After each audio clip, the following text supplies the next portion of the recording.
Hello friends, welcome. आज आपण इथे अकाउंट प्रोफेशनलचा फॉर्म्युला बेस्ड क्वेश्चनचा मिक्स ऑल जे क्वेश्चन्स आहे त्याचा सेकंड व्हिडिओज बघत आहे. आपण याच्या आधी एक व्हिडिओज बघितला होता जे इम्पॉर्टंट क्वेश्चन्स आहे. 10 क्वेश्चन्स आपण इथे सॉल्व करत आहे. ठीक आहे, जेणेकरून आपली व्हिडिओला लेंथ जी आहे कमी होईल आणि जास्ती क्वेश्चन्स आपण इथे बनवू शकणार. तर ज्यांनी आतापर्यंत चॅनलला सबस्क्राईब नाही केलं ते चॅनलला सबस्क्राईब करून घ्या आणि व्हिडिओला एक लाईक. तर बघा, फॉर्म्युला बेस्ड क्वेश्चन्समध्ये आपल्याला फॉर्म्युलेज लक्षात असायला पाहिजे की कोणत्या टाईपचे फॉर्म्युलेज आपण याच्यामध्ये यूज करू शकतो जेणेकरून आपला जो क्वेश्चन्स आहे तो सॉल्व होईल. ठीक आहे, तसंच क्वेश्चन्स लॉंग पण असू शकतो, शॉर्ट पण असू शकतो.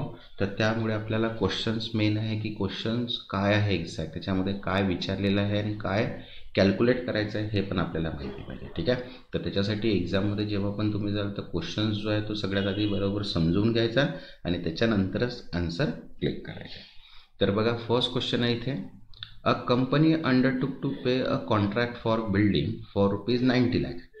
As on 31st March 2017, it incurred a cost ₹15 lakh and except that there will be 68 lakh more for completing the building. ठीक है, it has received 12 lakh as a progress payment. What is the degree of completion? ठीक आहे, बघा काय म्हटलं आहे. एका कंपनीने 90 लाखाच्या इमारतीच्या कंत्राटासाठी जबाबदारी घेतली. 31/3/2017 पर्यंत 15 लाख खर्च झाले असून आणखी 68 लाख खर्च अपेक्षित आहे.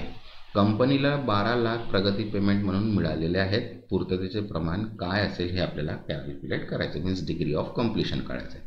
तर बघा, डिग्री ऑफ कम्प्लिशनचा फॉर्म्युला काय आहे आपल्याजवळ, cost of incurred divide by total estimate cost into 100.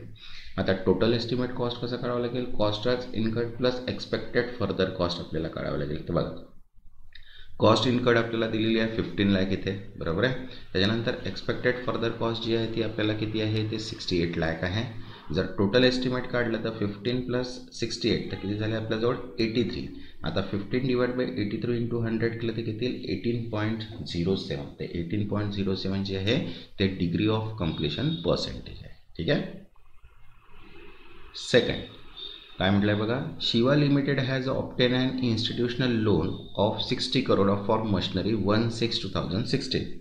The machinery installed on 1st February 2017 with the cost 52 crore and balance loan was be utilized for working capital. Interest on above loan is 11% per annum. As AS16, amount of interest to be capitalized for the year ended on the 31st March 2017 will be. ठीक आहे, इथे आपल्याला काय करायचं आहे, interest amount calculate करायची आहे. तर बघा काय म्हटलं आहे, शिवा लिमिटेडने 1/6/2016 रोजी यंत्रसामग्रीसाठी 60 कोटीचे संस्थात्मक कर्ज घेतले.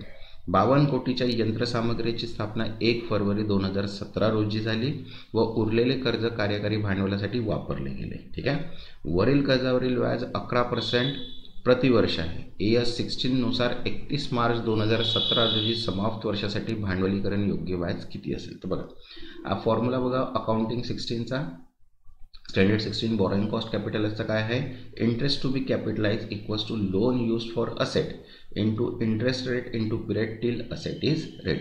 तर बघा, लोन फॉर मशिनरी किती आहे आपल्याजवळ 50 लाख, इंटरेस्ट रेट किती आहे 11% पर ॲनम, लोन डेट आपल्याजवळ दिली आहे 1/6, मशिनरी इन्स्टॉल 1 फेब्रुवारी 2017. कॅपिटलायझेशन जर पिरियड आपल्याला काढायचा तर 1/6/2000 पासनं तर 31/1/2017 पर्यंत किती होत आहे 8 मंथ. तर 8 डिवाइड बाय 12 म्हणजे किती लोन होतं आपल्याजवळ 52 करोडचं होतं. 52 करोड बरोबर आहे इंटू 11% इंटू 8 डिवाइड बाय 12. तर याला जर कॅल्क्युलेट केलं तर 4 करोड मीन्स 4.7667 करोड काय येईल त्याचा आन्सर. ठीक आहे, तसंच तुम्हाला जर असेच व्हिडिओ कंटिन्यू हवे असतील तर व्हिडिओला एक लाईक करा, जेणेकरून मला मोटिवेशन मिळणार, मला प्रोत्साहन मिळणार की मी तुमच्यासाठी असेच व्हिडिओ बनवू. ठीक आहे, तसंच ज्यांना पण हे जे प्रॉब्लेम बेस्ड PDF आहे, फॉर्म्युला बेस्ड PDF आहे, ही पण अवेलेबल आहे 50 रुपीजला. ज्यांना पण ही PDF हवी असेल त्यांनी व्हॉट्सअप नंबर दिलेला आहे, या मेसेजला व्हॉट्सअप या नंबरवर मेसेज करून तुम्ही इथनं PDF घेऊ शकता. ज्याच्यामध्ये 600+ क्वेश्चन्स आहेत प्लस पूर्ण फॉर्म्युले आहेत. तर बघा, थर्ड क्वेश्चन काय, Chandra limited purchase machinery on 1/4/2013 for 35 lakh. Written down value the machinery is 31st March 2017 is 18.27 lakh.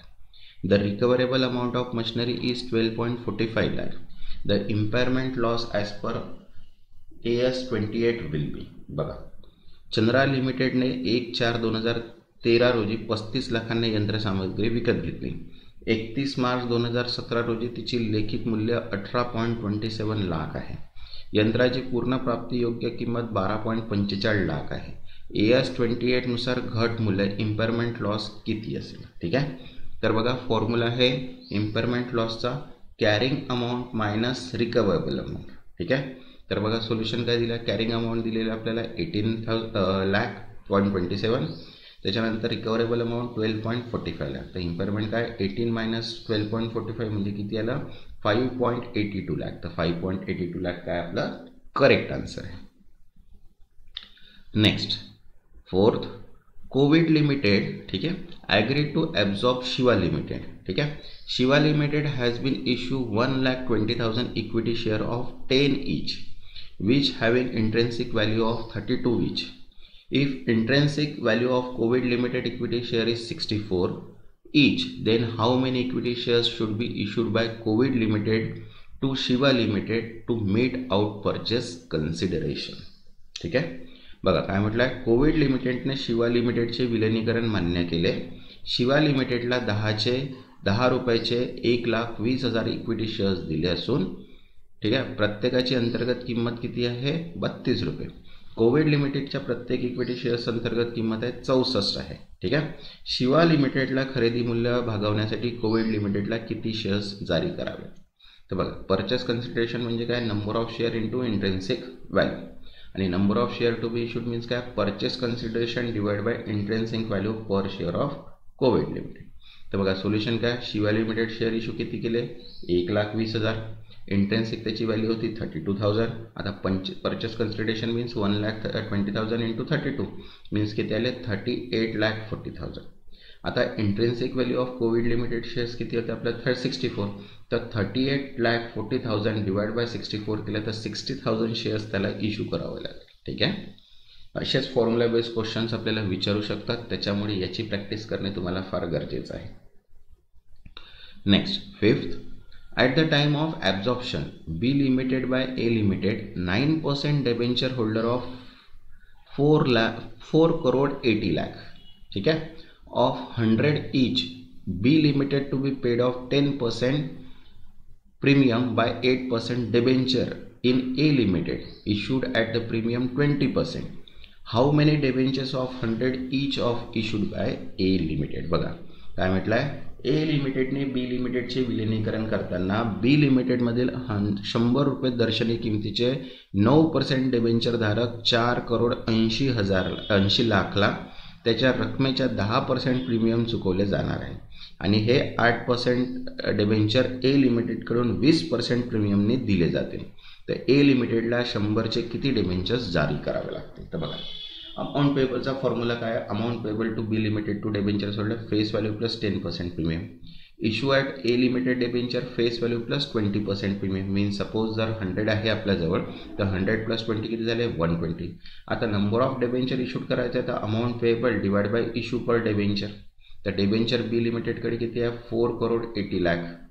आता अमाऊंट पेएबल किती आहे त्याच्यामध्ये 10% व्हॅल्यू एक्स्ट्रा आहे म्हणजे 110 झाले तर 5 crore 28 lakh.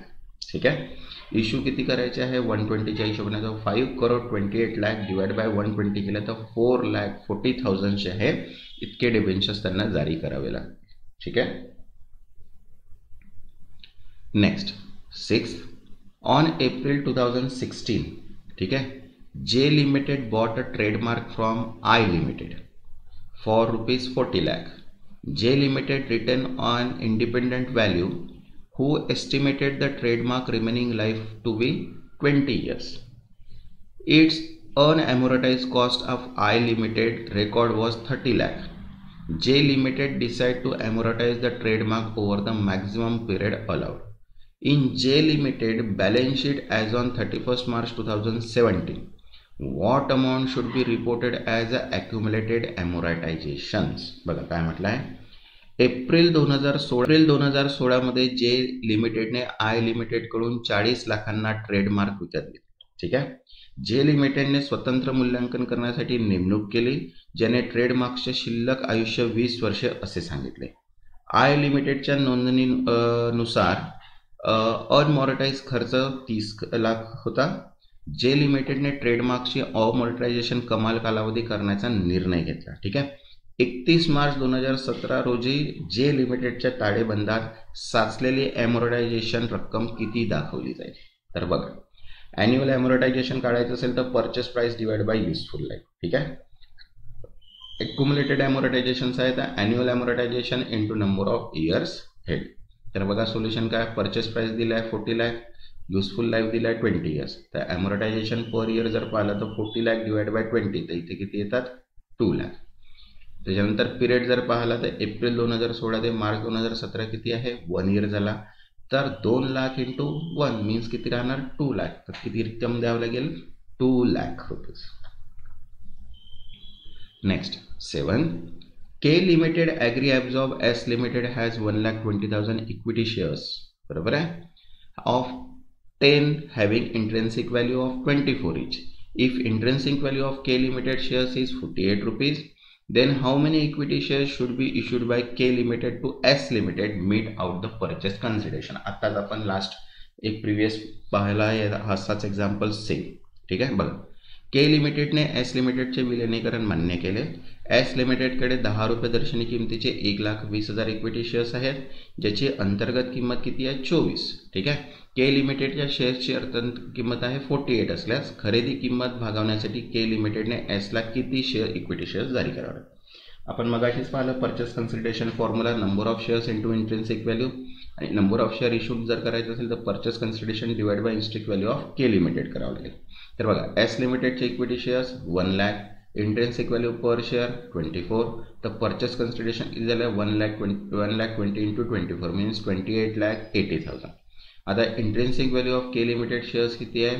48 रुपीज. तर 28,80,000 डिवाइड बाय 48 केलं तर किती येईल? 60,000 shares. Next 8. At the time of absorption of B Limited by A Limited, 10% debenture holder of 2,40,000 of 100 each in B Limited are to be paid off 10% premium by 9% debenture.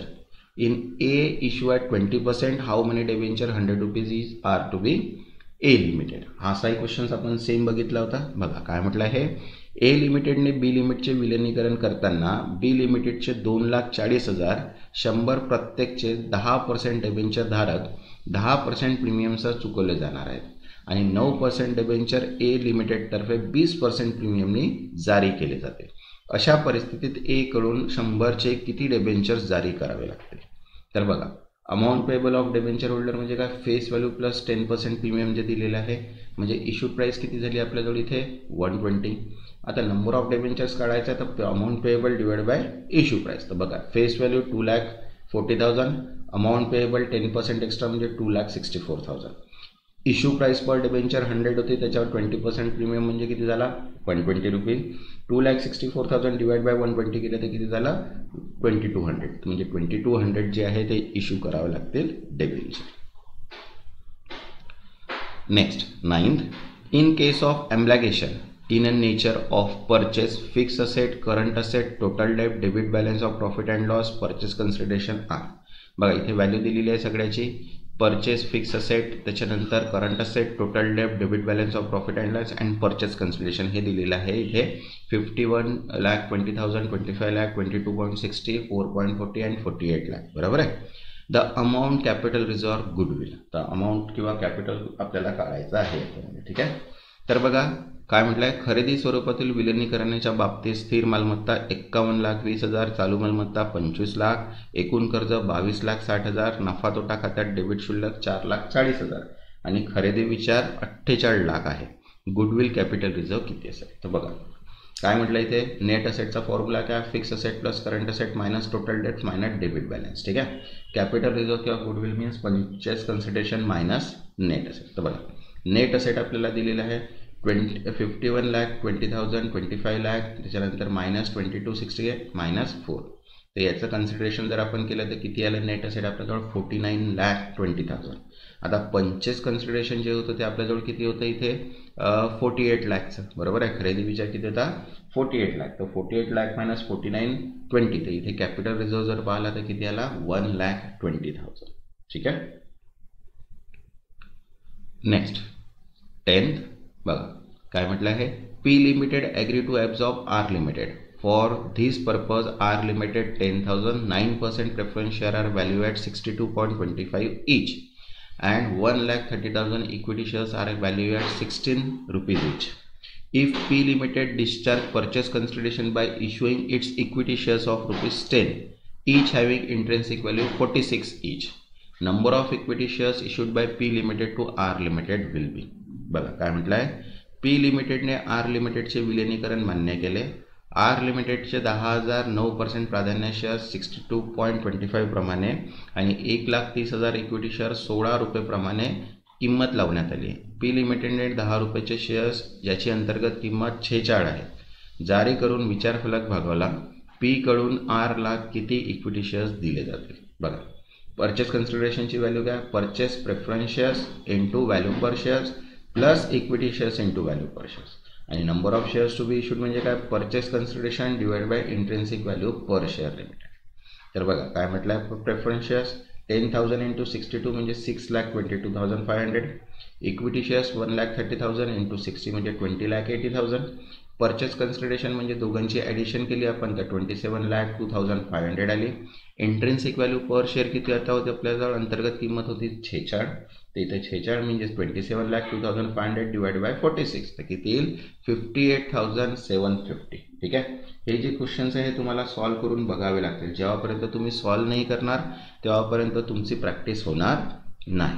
ठीक आहे. तसंच बघा अकाउंटची all in one PDF available आहे ज्याच्यामध्ये financial accounting cost accounting GST auditing business law सर्व स्टेपचे questions जे आहेत ते 7 सब्जेक्ट कव्हर केलेले आहेत 7,000 MCQ सोबत. त्याची प्राईस आहे 750.